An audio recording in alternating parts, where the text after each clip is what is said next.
अस्सलामुअलैकुम। मोहम्मद अज़ीज़ सिद्दीक अपने programme political diaries के साथ हाजिर खिदमत है।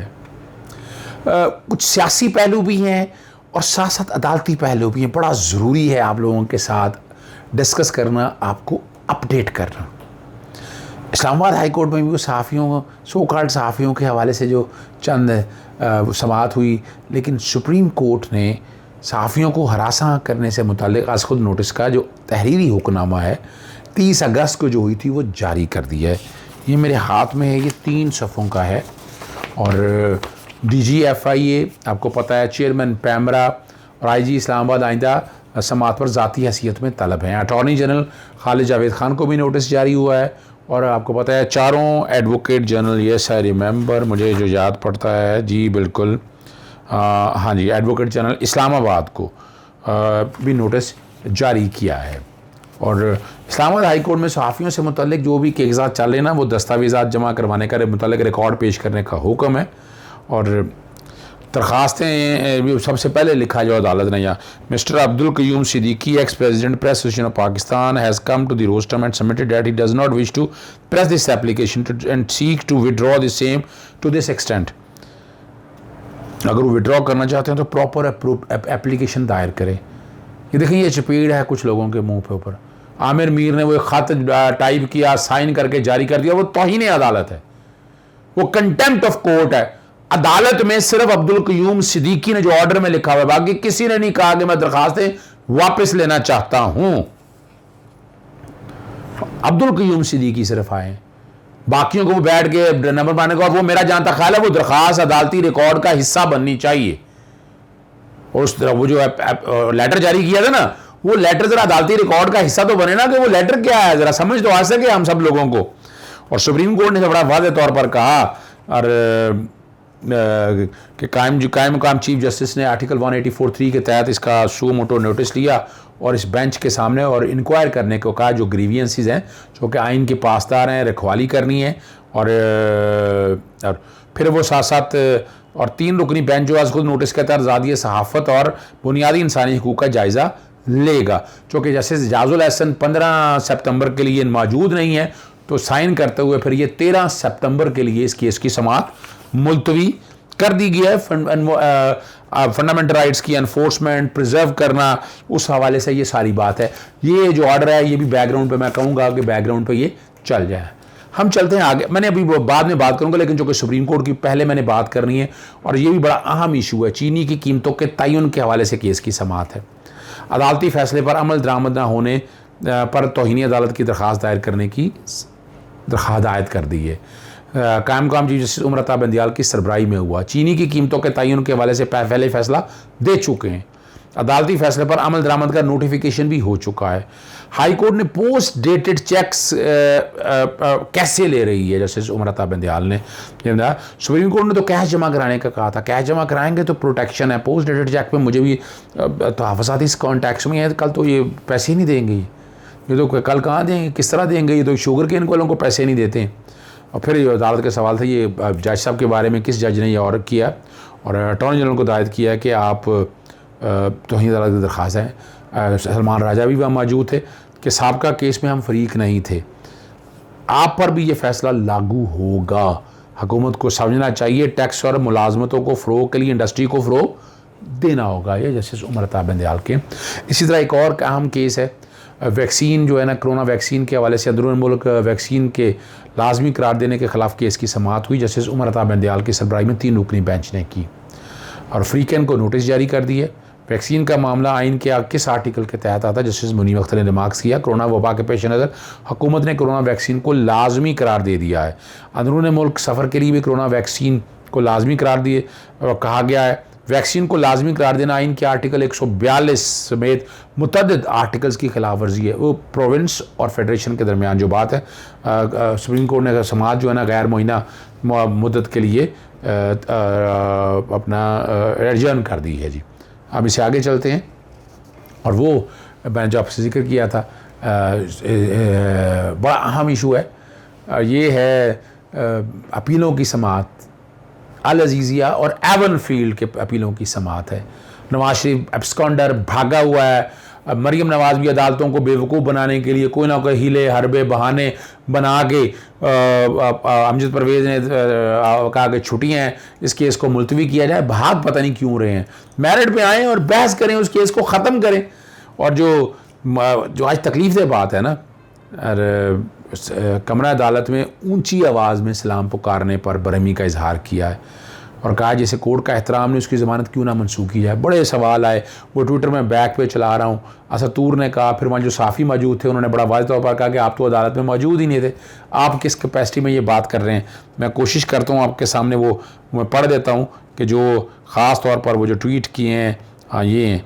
जज की मौजूदगी में मरीम नवाज की इस्लामाबाद हाई कोर्ट के कमरा अदालत में सियासी जलसे की तरह इस्तकबाल, पार्टी वर्कर्स और रहनुमाओं का खड़े होकर सलाम। जजेस बरहम, जिस मुलजमा को अदालत के एहतराम का ना पता उसकी ज़मानत वापस लेनी चाहिए। तौहीन अदालत की कार्रवाई बनती है, अदालत का इख्तियार मौजूद है। आप कमरा अदालत में मौजूद नहीं थे इसलिए आपको आप सीरियसली ले गए। यह अमूमी सी बात है जो जज ने हंसते हंसते, इसका मकसद ये होता है कि जिसने अदालती डेकोरम का ख्याल नहीं रखा उसको कुछ एहसास हो। ऐसे आम तौर पर दूसरे केसेस में भी होता रहता है। फ्रीकन को अदालत का एहतराम भी मलूज़े खातर रखना चाहिए। अदालती कार्रवाई में रखना डालने या कमरा में तूफान बदतमीजी बर्पा करने पर जज की जानिब सख्त ऑब्जर्वेशन आना कोई अजंबे की बात नहीं है। यानी फिफ्थ जनरेशन वार में हम फिर सिस्टम अपने बेवकूफ़ बनाने की कोशिश करते हैं, लेकिन अभी तक तो फ़िलहाल वो काम है। और कैप्टन मरीम नवाज़ और सफदर अवान, मरीम अवान और सफदर अवान मैं लफ्ज़ इस्तेमाल करता हूँ, आपने कहा हुआ है, अदालत में पेश हुई, अदालती अपनी उन्होंने हाज़िरी उन्होंने मुकम्मल कराई, उन्होंने अपनी उन्होंने हाज़िरी मुकम्मल कराई। और चूँकि आदम मौजूदगी में था तो खारिज करने की इस्तदा की, लेकिन मरीम सफदर जो है अदालत में पेश होगी और ऊंची आवाज़ में सलाम पुकारा, जिस पर अदालत जाना था बरहमी का इजहार किया गया। जस्टिस आमिर फ़ारूक ने बड़ा क्लियरली कहा कि जिसे ये पता नहीं है, मैंने आपके सामने पढ़ दी है, लेकिन वहाँ वकील जो है ना अता दड़ मौजूद थे, उन्होंने माफ़ी की इस्तदा की, जिस पर जस्टिस आमिर फ़ारूक ने कहा कि आपकी मोकला को कोर्ट के एहतराम का इल्म ही नहीं है, जिसे कोर्ट का एहतराम का ना ख्याल हो वो ज़मानत का हकदार नहीं है। इस्तदा मंजूर कर ली और इसकी समाअत 8 सितंबर तक मुलतवी कर, जानबूझ के डिले करना। और वो यानी सियासी लोगों को लेकर जो है पाबंदी होनी चाहिए सियासी जमातों के। ये कोई सियासी केस है, नैब का केस है और खुल के फेस करना चाहिए। आगे चलते हैं हम आप। और जो मैंने बात की थी साइबर कवानीन के तहत FIA की जानब से बेजा इख्तियारात के केस की समाअत हुई। 2 सहाफ़ियों की गिरफ्तारी, जिसमें आमिर मीर और शफकत अवान है। वो देखा ना, ये आपको याद होगा, ये आपस में लड़ पड़े थे, मतीउल्लाह जान और वो सारे कयूम सिद्दीकी के। इसमें इस्लामाबाद हाई कोर्ट के केस पर भी फ़र्क पड़ेगा, उन्हें वहाँ को रिलीफ मिल रहा है। यानी इस तरह की इंप्रेशन अच्छा नहीं है इंप्रेशन। और FI अफसरान ने प्रोसेस के खिलाफ वर्जी की है तो उनके खिलाफ कार्रवाई होनी चाहिए। Additional attorney general Qasim Wadood ने बताया।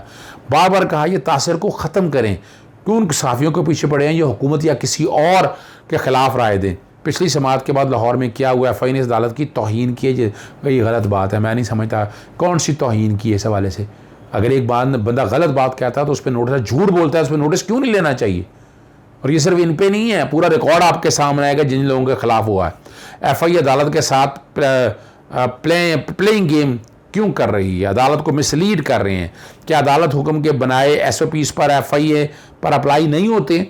FIA पर भी वही SOPs अप्लाई होते हैं। सर्कल इशू किया था ये FIA का अफसर, आपके खिलाफ जो तासुर है उसने उसको कंफर्म कर दिया है। बताएं लाहौर वाक़े मुलजमान अफसरान के खिलाफ क्या एक्शन लिया, अफसरान ने ऐसा किया क्या है? एक आम शहरी को डराने के लिए FI का एक नोटिस ही काफ़ी है। अदालत रेस्ट्रेन दिखा रही है लेकिन इसे नज़रअंदाज नहीं करेंगे। क्यों ना शहजाद अकबर से पूछें कि इस अदालत के फैसले पर अमल दरामद क्यों नहीं हुआ। ये आईनी अदालत है, प्लेइंग गेम की इजाज़त नहीं देंगे। FI के कंडक्ट से पटिशनर्स सहाफ़ियों के इल्ज़ाम दुरुस्त साबित होते हैं। ये बादी नज़र में आता तो ज़्यादा अच्छा था। कोर्ट इस मामले को आगे चलाए। डायरेक्टर FIA ने अदालत को मिसलीड किया है। क्या अब ये अदालत आपको फ्री हैंड दे दे कि बंद कर दें? क्या करें? अदालत का FI के रवैये से इज़हार है। आप बताएं जिस FIA के अफसर ने SOP की खिलाफ वर्जियों के खिलाफ कोई एक्शन लिया, अगर FI ने लाहौर वाले वाक़े के खिलाफ कोई एक्शन लिया तो कौन जवाब देगा? ये सोसाइटी आइन के तहत चल रही है, एक चांस दे दें, हम इस सारे मामले को देख लेते हैं। ये सारी बातें जो है ना अदालत के सामने रखी हैं, लेकिन मैं आज़ादी इज़हार राय का बहुत गलत इस्तेमाल हो रहा है। आर्टिकल 19 में फिर बार बार आईन पाकिस्तान 1973 आपके सामने राइटर है यहाँ पर, या हमारी अदालतों को भी ये सोचना है कि उस राइडर को, उस सर्कल को क्रॉस नहीं करना। जो सर्कल को क्रॉस करेगा तो कानून हरकत में आएगा। अब इसलिए वो वहां से भाग गए, इसलिए उनकी लड़ाई रही, सुप्रीम कोर्ट में परेशान हो गए। और आप अगली खबर देख लेना, तो बाकायदा उन्हीं में से एक ने दिया कि आप DGI SI को और अपना वजीर इत्तलात को बुलाने वाले थे। यानी इनको कैसे खबर आ गई, इनको कैसे पता चल गया? तो फिर वो साजिश वाली बात तो बड़ी वाज़ेह तौर पर क्लियरिटी के साथ क्लियर होगी ना जी, उसमें तो कोई डाउट नहीं रह गया ना। अब तो उसमें कोई प्रॉब्लम नहीं रह गई है, और वो हालात और वाक़यात आपको उनके सामने सारे सच साबित हो गए हैं। और बहरहाल अदालत ने जो समाअत है ना, जैसे 27 सितंबर के लिए समाअत मुलतवी कर दी है। अब इसको क्या कहेंगे हम? ओपन हेयरिंग होनी है और किस तरह मिलाइन किया जा रहा है, ये तकलीफ दे बातें हैं। इसीलिए सुप्रीम कोर्ट को हरकत में आई है और सुप्रीम कोर्ट इस मामले की तह तक जाना चाहिए, और ताकि ये 5th जनरेशन वार और जो लोगों को बेवकूफ़ बनाकर बताया जा रहा है कोई ज्यादती हो रही, कौन सी ज्यादती हो रही है? सच कहें, सच बोलें, सारा कुछ सच आवाम के सामने रखें। अब 5th जनरेशन वार का हिस्सा तो ना बने।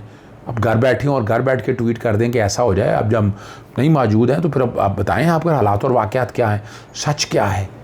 सच ये है, सुप्रीम कोर्ट ने ऑर्डर में लिखा हुआ है, यहाँ चला दी कि जनाब में वापस लेने की, वो ख़त चला दिया प्लानिंग के साथ कि पता यानी अंदाज़ा लगाएं इनविजिबल का लफ्ज़, वो भी तौहीन अदालत के हवाले से है। लेकिन अदालत में सिर्फ क़य्यूम सिद्दीकी ने कहा। इजाज़त चाहेंगे। अस्सलाम वालेकुम, अल्लाह हाफ़िज़, पाकिस्तान जिंदाबाद।